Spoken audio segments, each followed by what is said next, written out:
What if the void were not empty? What if even silence had a sound? In mathematics, the empty set contains nothing, yet from it, structure can begin. In physics, the vacuum is quiet but not dead. A field can fluctuate. We begin with a dangerous word, empty. In mathematics, empty has an exact meaning. This symbol is the empty set. It has no elements. The key historical step comes from John von Neumann. In 1923, he gave a set-theoretic way to build numbers from the empty set. Von Neumann makes the first radical choice. 0 is the empty set. Then he defines the next number by one rule. The successor of n is n union, the set containing n. Now compute 1 slowly. 1 is the successor of 0, so 1 equals 0 union the set containing 0. Replace 0 by the empty set. 1 equals the empty set union, the set containing the empty set. But union with the empty set adds nothing. Therefore 1 equals the set whose only element is the empty set. This is the crucial distinction. The empty set is empty. The set containing the empty set is not empty. So 1 is not the void. 1 is a structure that contains the void as one object. The same rule keeps going. 2 is the set containing 0 and 1. In von Neumann's construction, each number remembers all previous numbers inside its own structure. The mathematical lesson is simple. Before we say empty, we must ask, empty of what and inside what structure? Now physics uses another 0. In quantum theory, the vacuum state is written ket 0. Here the historical guide is Paul Dirac.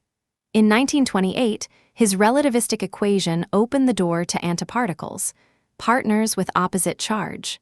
But ket 0 is not absolute nothing. It is the lowest energy state of quantum fields. The quantum vacuum is empty of real particles, but it is not empty of fields.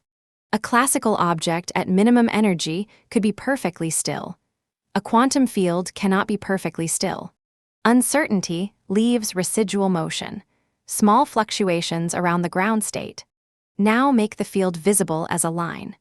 A fluctuation is not a little ball appearing from nowhere. It is a temporary deformation of the field.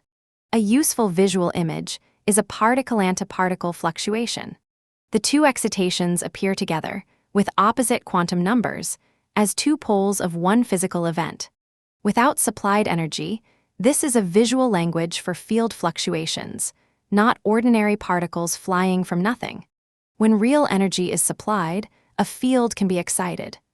A creation operator acting on the vacuum gives a one-particle state. When a particle and its antiparticle meet, opposite quantum numbers cancel, and the energy returns to the fields, often as radiation. So the picture is not absolute nothing creating magic. It is a structured vacuum state fluctuating around its minimum. The empty set and the quantum vacuum are not the same object.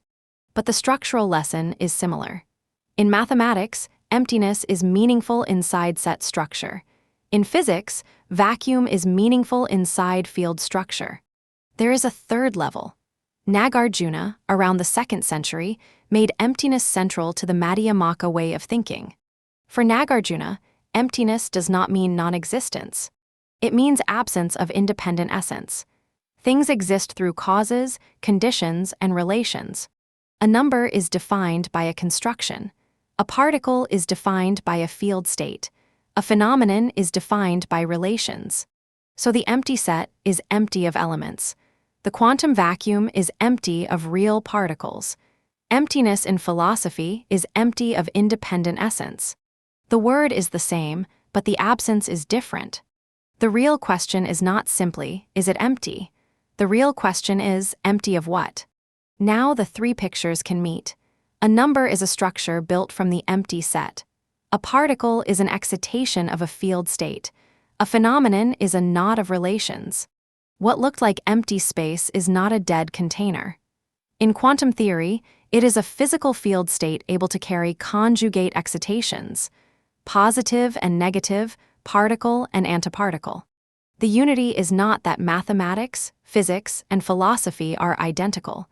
The unity is this: Emptiness becomes form only through structure and relation. Emptiness is not the opposite of reality. It is the ground where relations can become visible.